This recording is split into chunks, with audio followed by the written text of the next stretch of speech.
Bob, this is kind of just a quick recap. Well, Bob is obviously an icon, and I know many Bob stories, and one of my favorite ones is years ago.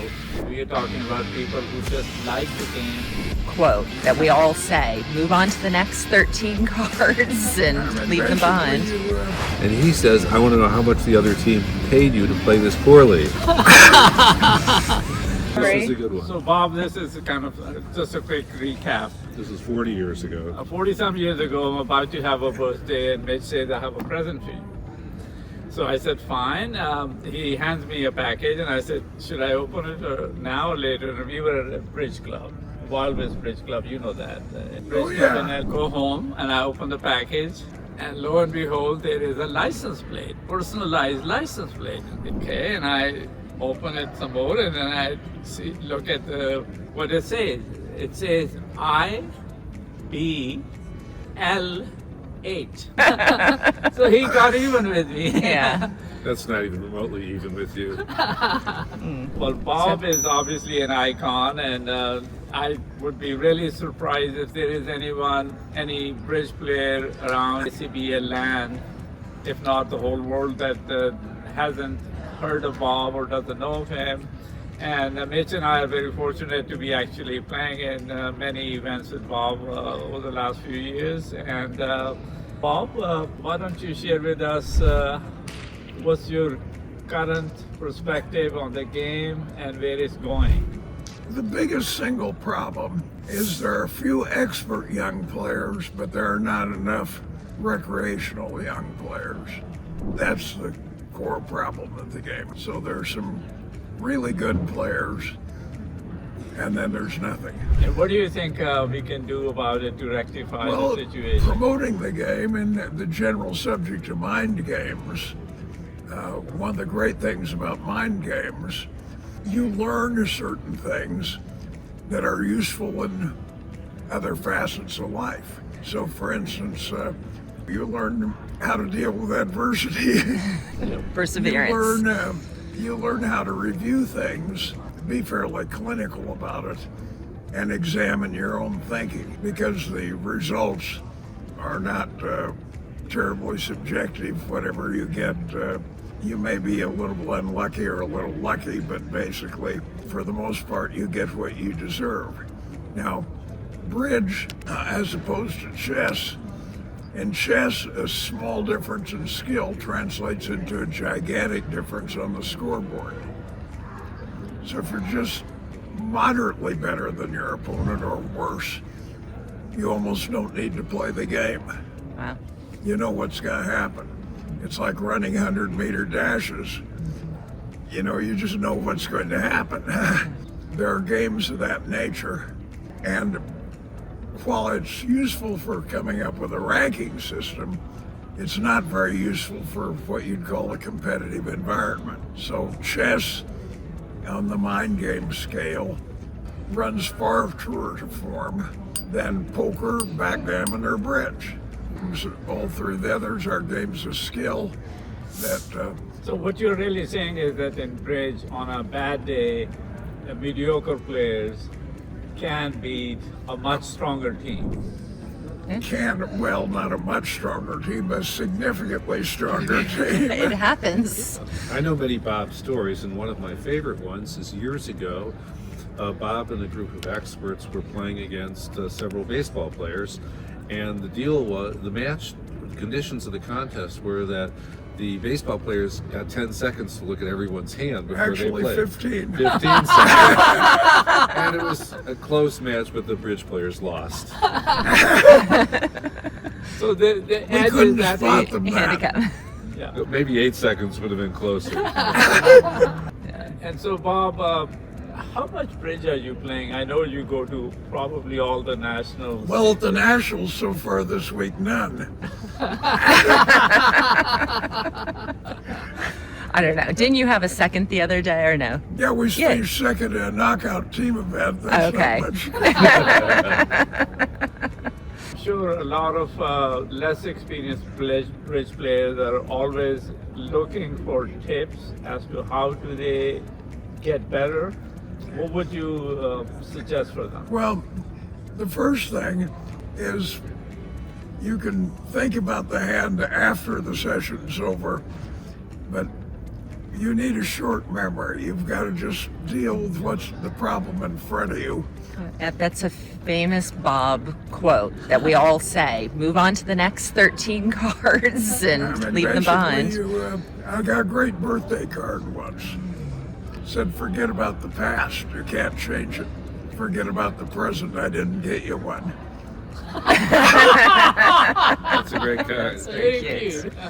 Very Love good. it. You know, addressing one of the issues that Bob mentioned about needing more recreational players, our parents' or grandparents' generation played cards because they grew up in the Depression. No one had any money. But as society's become more affluent, and you have many alternatives. Right now we have surfing the internet, we have poker, we have video games, and the thing that I think we need to overcome is this perception that bridge is a game for old people. And like Bob said, we have many fine players, but our view is if we can get people and teach them now while their brains are sharp at a relatively young age, then at some point we'll have more bridge players and the game will survive. Maybe not like in its heyday, but we do think the game can survive. And to that end, Mitch and I have been part of a program for the last probably 10 plus years where we mentor young college-age kids online once or twice a week. And, we're trying to pay back because we are really interested for our own selfish interests and reasons to have younger people, more young people, and Bob's point is just right on the money that it doesn't have to be top level young professional types. We are talking about people who just like the game, like the camaraderie, like the social aspects of the game, and start playing. Yeah. One of the key differences between bridge and chess, which are obviously both mind games, is chess you're playing by yourself. There's no social element to speak of. But if we can you can get a group at any age level playing bridge, there's a social element. And now that the bridge tournaments, for example, are 10 and 3, you get to go out with your friends at dinner and still get in bed by 10:30. Or 4 a.m. in your case. And when when you're roundering back to your room at 6 a.m. Yeah. Are you reliving your young days? One of the great mentors of bridge was John Lyon. Okay. Now, you've never heard of him. Was he a sleepwalker? Well, no, but at one point, Don Krause and Roger Bone, who you've never heard of Roger probably, but they had finished second in the intercollegiate. So they decided to try their luck at the Money Bridge Club. And it didn't go very well. They lost their allowance for the month, or perhaps more than that. And John offered to take them out for a drink. Now, the problem with a free drink is now you have to listen. So John said to Don, or to Roger, "You're lucky." Roger says, "Well, I didn't feel particularly lucky." "What do you mean?" He says, "You play this game so badly that you have a chance to take up something else and amount to something in life."